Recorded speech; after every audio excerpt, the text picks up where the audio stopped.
Hello everyone. I'm Human Talebi, founding director of Mars Design and Architecture, and I'm going to present our work, the DigiColor flagship store, which is their first immersive physical retail space. So the story, like most architectural projects, begin with the client's ambition. DigiColor is one of the largest e-commerce platforms in the Middle East, second only to Amazon in regional scale, with more than 53 million unique users each month. In the mobile sector alone, DigiColor records 32 million annual sales, representing about 50% of Iran's online mobile market and roughly a quarter of all national e-commerce sales in this category. Yet that online share represents only about 40% of total mobile phone sales in Iran, a revealing imbalance between digital reach and physical presence. Similar gaps have led many online platforms back to the physical marketplace, reversing the early 2000s migration to the web. After years of digital dominance, even major tech companies such as Google and Amazon are re-engaging with the real world. In this context, DigiColor decides to open its first flagship store in Tehran, its largest market. Inside the newly built Royal Mall, a dense commercial complex along one of the city's busiest major roads. Within the mall, the company purchased 4 separate retail units and consolidated them into a single space, the house of its first physical flagship store. The site came with heavy constraints. The rigid columnar grid of the mall's structure, dedicated by the 5.5-meter parking module, fixed a strict spatial rhythm. In addition to the rigid grid, a dominant mechanical box ran through the space, splitting it into uneven parts and tightening its spatial limits. The client's initial brief followed a familiar retail typology, a grid of tables arranged in ordered row, a homogeneous field of surveillance and product display.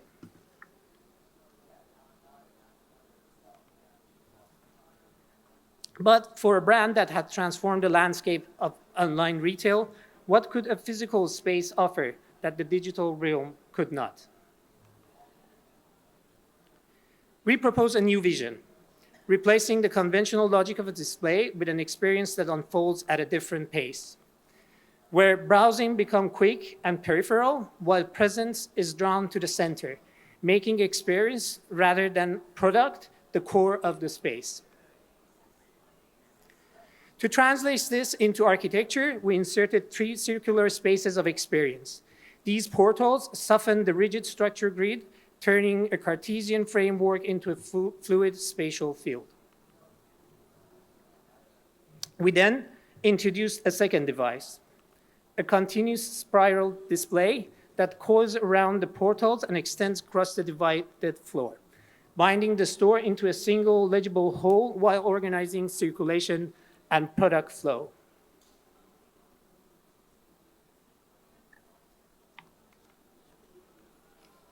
The space emerges through the interplay of these 2 instruments, the portals and the spiral. One anchors itself to the ground, a coiling ribbon that guides movement and defines the browsing field. The other goes upward, merging with the ceiling as the spaces for sensory immersion. Between them, the store unfolds as a field of tension between the grounded continuity of the spiral and the vertical rise of the portals that fuse with the ceiling above.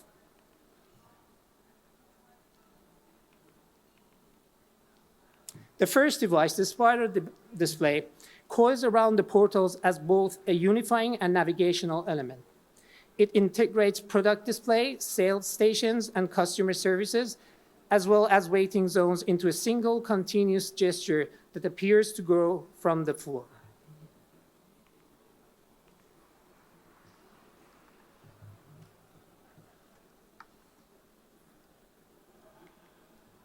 Along its path, the spiral organizes the full range of products the client wished to exhibit, from mobile devices to tablets, earphone accessories, monitors, and laptops.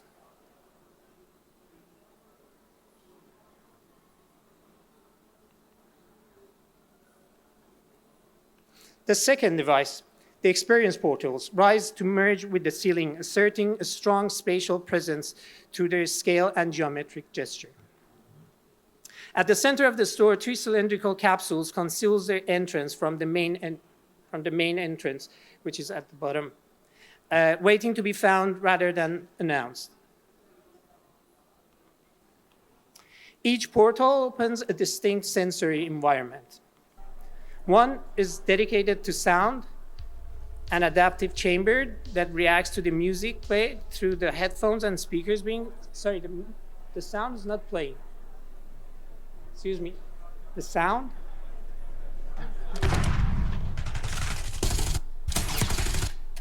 One is dedicated to sound, an adaptive chamber that reacts to the music played through the headphones and speakers being tested. Another detects the phone you hold and protects its specification and comparisons directly onto the curved walls.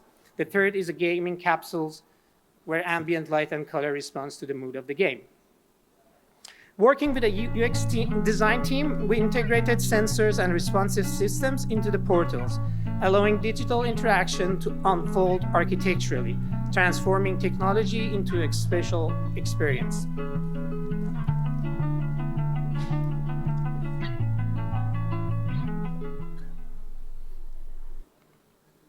These capsules, recessed into the store's depth, appear as structural columns holding not only the building above, but the narrative of the space.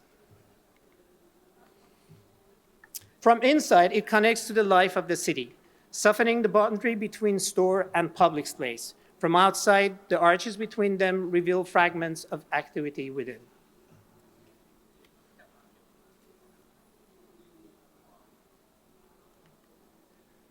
A deep threshold that draws the city inwards.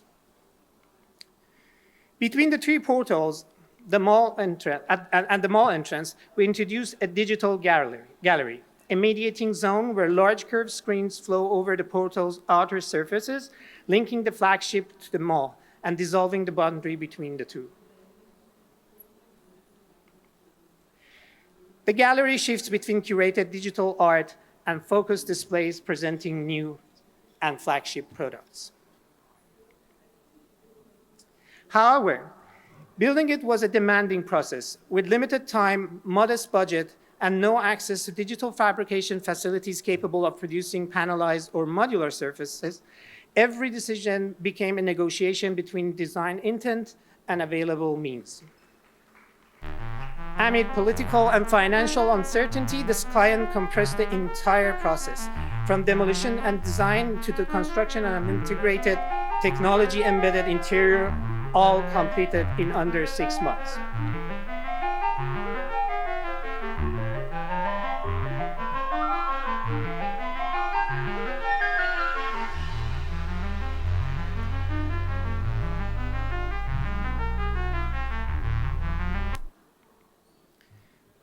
Digital parametric tools were employed to their fullest extent, ensuring precision and coordination throughout the project's compressed timeframe. And then came the craftsmanship. The work of the plaster master and his team, whose skills ultimately defined the seamlessness of the final surface. The result is an interior that sits back quietly, yet with measured elegance, neither asserting itself nor receding entirely. It carries an effortless composure, framing the movement of people and products with restraints and clarity. That sense of precision extends to every scale, from the architecture to the furniture and display elements, each designed with the care and intricacy of product design.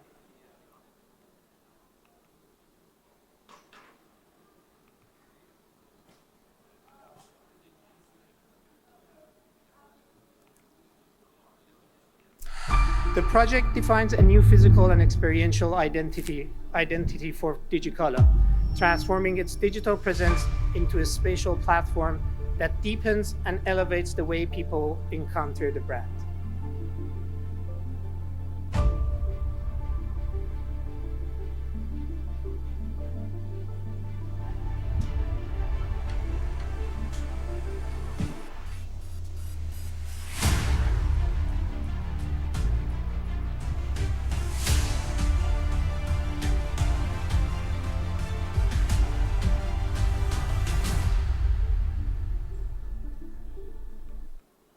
Thank you.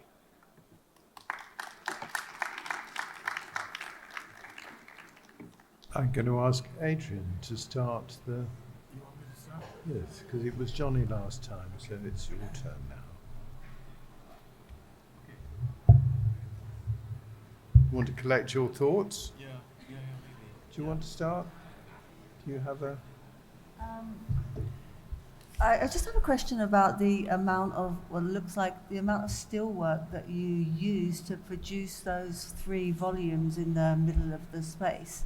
Did you think of any other ways that you could do it? Was that really the key driver to have these pods in the middle of the store? Because it seems like you went to a huge amount of effort with a huge amount of cost to create those. Well, the total cost of the project, I think I should mention it, it's about $150,000. So it's relatively modest. Compared to Iran, Yeah, that's quite it's less modest, but still it's not a very expensive project. The key thing is if you want to, because Tehran is prone to earthquake, we needed to use a strong steel structure for building anything that goes beyond 3 or 4 meters. But was there a reason for it to go 3 or 4 meters? we wanted to make sure it's linked to the ceiling to create that tension between the 2 elements, that one is connected to the floor and one is that merges into the ceiling, Okay, thank you. which creates the whole drama of space. Thank you. Do you want Yeah, to... maybe You just ready? Yeah. Maybe just a question on the relationship. I mean, it's only towards the end that I understood that you were on the ground floor and that you actually connected with the street. What is the connection with the street? Because and what is that relationship with the outdoor? I was not entirely sure to have followed. It's only and would like to understand what is Sure. the relationship with the facade, because that's the only photo we see from the outdoor, and wanted to understand how you dealt with that. So there's no direct entrance to the shop from outside. You enter the shopping mall, and then through the shopping mall, you enter the store. So if I go back to the site plan, as you can see here, the gray zone on the bottom of the image is the actual shopping mall, and then you enter through the doors that are like, it's a fully glazed entrance. And in the 3 immersive pods, would it be possible to elaborate a bit more? Because there's a bit of difference between the image you showed with screens and the kind of renderings you shared, which were far more immersive. I wanted to understand also what are these slots that are on the outside of those pods, and what do you see on those? In the image, it seems to be a digital screen also, but what's the relationship and what's the incentive to bring people inside those immersive experience pods? Okay, to start with the scenario of each portal, the first one on the left, which is the smallest one, is dedicated to sound. So the space, as you saw in the video, detects the music that you're listening, which you're testing your headphone, your headset with it, and convert it into light and color. The one that is the largest one is dedicated to mobile phone. So there, it also detects the mobile phones that you want to compare, and then projects the information about each mobile on the wall. And the third one is the gaming zone, which is like a typical gaming zone, which again detects, the sensor detects it, and then a computer does some projection based on the mood of the screen. Got it. Thank you. Sorry, what was your second question? I think you asked another question as well. About the... Yes, the slots. I mean, the openings on the outer skin of the pods, and how do they relate to what's inside, or the So, one? Yes, so as these you can ones. see here, 3 of these are like curved screens, digital screens, where they use it to exhibit things. They commission projects to digital artists or do competitions for youngs to use their mobile phone and do like cool pictures. And sometimes they use it to promote advertise their own products that they're selling. The other ones, which are more decorative, are the device to connect or create a sense of movement, which is quite essential in this space like this, and also tie, because as you can see, those grooves on the ceiling, they appear everywhere, so it creates a sense of continuity. But again, I think it's quite admirable the way you succeeded in getting off the grid of the structural building, which is probably one of the most challenging element of integrating those three sections together. Thank you. These three massive columns, they're very, very big. And in fact, they're so big you can go inside them. And I really appreciate that. And I think you've made a very brave job at not doing what Apple does. It's everything that Apple is not. And it's the kind of inverse.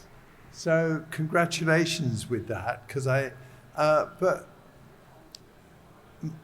have one observation about the three columns and the way they get spread into the ceiling. They're so big that I wonder whether they could collectively have been an object inside the space instead of just blending into the ceiling. I'm asking myself whether they could have been a different color, as though they were three trees inside in a forest, three massive trees. My real question is how those in control of the politics and the ethics in Iran have reacted to your successful space, which is clearly very, very popular. Is this where the next revolution is going to start? It's funny because today I was checking their website and their Instagram page, and about 2 hours ago, they start a live streaming of the space where there is a musician playing music in space. So maybe it can become, I don't know, a space of more social activities. But Digital is using it in that way, actually. They know that this is a kind of a new form of empowerment through digital devices that, what kind of controls are they having to deal with Google? And is it like China where there are questions you cannot ask? There are always questions. Because we work closely with them, they constantly monitor their phone calls because they're big, because they're very big. And because they collect information because of the number of users that use their product, their website, they're always under control. They even force them to sell a part of their shares with the government. To the government. Oh, that's but scary. These are two. Maybe it should cut this but part. Part of it isn't shared with the government. Well, if you want to survive, you have to give your share. Yeah. Well, I hope that it succeeds. Anyway. Thank you very much. Thanks very much. I think just one quick question. What are the counters made of? They're made of MDF sheets. And then painted, or? There is a coating, like a micro cement. Yeah, okay, coating that covers. No, I mean, I think I was going to say exactly the same as Nigel, that it's not an Apple store, which is so refreshing. But the one thing I quite like about Apple stores is the sort of theatre that they have, where they give seminars on how to use the products. And is that something that you can do in this space? Well, they use it actually. I don't know if it's. I'm not sure if you can see it here. So unfortunately, I don't know, but you can see here. they run different events, product tests. And going back to your point about this not being Apple, that was actually our intention, because as much as Apple is about simplicity and having clarity, but it's about surveillance as well. And we felt like with this way, we can create a space for people to find their own corners and not feel they're always being observed. I think it's a really very nice project. Thank you very much. Thank you. I think successfully done a very nice flagship. Almost like a spaceship has landed. I think you have deliberately made the color choice to be white so you can connect from the ceiling. But same as Nigel, I'm like wondering maybe why not do it in wood veneer or other textures, because you are dealing with whiteness of the surface, and then suddenly the aircon grows, cuts into it, the beauty of it. I don't know about the fire alarms and everything. Then suddenly this pure ceiling is not so pure. I also want to, because of whiteness, then you have to deal with the maintenance. I'm sure people like going with their hands or bags, and then so there will be a lot of black marks. And you're mentioning Tehran has a lot of earthquakes, so I also didn't see any division lines. So I'm really a little bit worried about, if earthquake, then you're gonna have cracks, and how do you gonna prepare it? So, but I think it's beautiful. So you must have made a very deliberate white decision. So I want to know a little bit about that. And at the same time, so you have this thing curving from the top. Why? What was your decision not to curve the tables also a tiny bit from the bottom? So you have a language like that. You have a small language like that. Going back to your final point, that was our intention, because you're right. It makes more sense that the same way we connect the portals to the ceiling, which are about imagination, about immersion. So we wanted to emphasize on the upward direction because of the budget. The budget restraints didn't allow us to create that soft. What we did is to use the same material for both of them to help us to create that connection with your point about whiteness of the space. Part of it is because, sorry, I messed up. The color identity of the company is very minimal, that red color over white. So if you see their packaging, everything is always white, pure white with a little touch of red.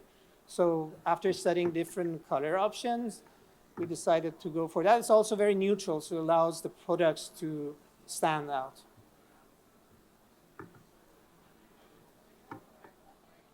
Thank you. You've done very well.